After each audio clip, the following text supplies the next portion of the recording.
উচ্ছে মানেই তেতো, এই ধারণাটা প্রায় আমাদের সবার মনেই চলে, কিন্তু এই রেসিপিটা একবার ট্রাই করে দেখুন, ধারণাটাই বদলে যাবে। যে চলুন শুরু করা যাক। প্রথমে আমরা উচ্ছেগুলো থেকে এরকমভাবে দানা বার করে নিয়েছি, আর তারপরে আমরা নুন দিয়ে সিদ্ধ করে নিয়েছি। এবার কড়াইতে দিয়ে দিয়েছি সর্ষের তেল, আর যেটা গরম হয়ে গেলে দিয়ে দেবো কালো সর্ষে। তারপরে পেঁয়াজগুলোকে দিয়ে হালকা ভাজা ভাজা হলে দিয়ে দেবো রসুন বাটা। এরপর আমরা এখানে দিয়ে দিচ্ছি লঙ্কা কুচি, আর ঝালটা কিন্তু আপনারা আপনাদের পরিমাণ মতন দেবেন। তারপরে দিয়ে দিলাম আদা বাটা, পরিমাণ মতন নুন, লঙ্কার গুঁড়ো আর হলুদ গুঁড়ো। তারপরে আমরা নাড়াচাড়া করে দিয়ে দিলাম টমেটো কুচি। এবার নাড়াচাড়া করে নিয়ে জল ছড়িয়ে দেবো।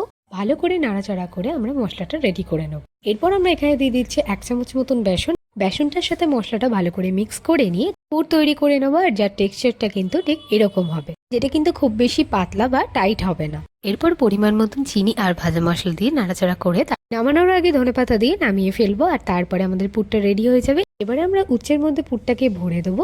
আর খেয়াল রাখবেন যাতে পুরটা কোনোভাবে বেরিয়ে না যায়, তার জন্য সাইডটা ভালো করে চেপে দেবেন। এইভাবে সবকটার মধ্যে পুর ভরে নিয়ে সাদা তেলে ভেজে তুলে নিতে হবে। আর গরম গরম সার্ভ করে ফেলুন। আর রেসিপিটা ভালো লাগলে চ্যানেলটাকে সাবস্ক্রাইব করে দিন। আপনারাও ভালো থাকবেন, সুস্থ থাকবেন।